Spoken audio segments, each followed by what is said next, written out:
मुंडा गाँव में घटी एक अभावनीय घटना। जड़े तारिणी पूजक को युवक 4 जन व्यक्ति मिसी टांगिए आक्रमण।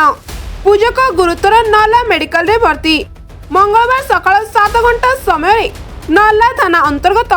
मुंडा गाँव तारिणी पूजक सुशांत ठाकुर 40 वर्षीय युवक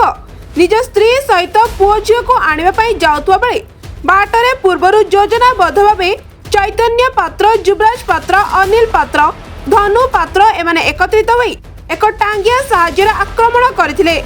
आक्रमण रे पूजकंक मुंडरे गभीर आघात लागिथिबा बेले घटनास्थलरू 4 जन व्यक्ति फेरार होइथिबा बेले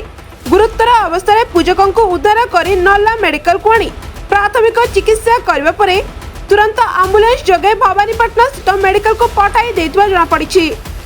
मोर भाई सकाल 7:30 रे एटा खाना पतर टिफिन लगे आइतला माते कोनी ने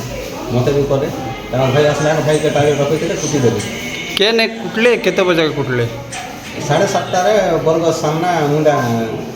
चैतन्य पात्र, युवराज पात्र, पात्र, अनिल पात्र एंटर ताको टीम मिसी करे मोर भाई अटैक करे कुटी देले। किन कथा के निकर एटा एटा 2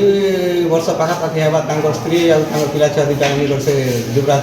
पात्र तार पिला निकर कलै छे से कथा के कहबार आगे मोर पिला कानी दियंता समय कहला कि आगे बेटा आगे रखिथिले आ भीतर झगड़ा सराई कर मने एटा कर देले आक्रमण करले एटा टांगी आगे तांकर घर का पूजा कर नहीं जाना से टांगी आनी कर घर लुचै थिले बरगर भीतर लुचै थिले आ पिता मोर आला गिरा ताड़ी कर एटा टाक फुटी दिछे काका उड़ान करी कर आगे हम एम्बुलेंस नहीं थे के पाका हम बोलो एटा कर आनी करी नला आनी लागे भर्ती कराई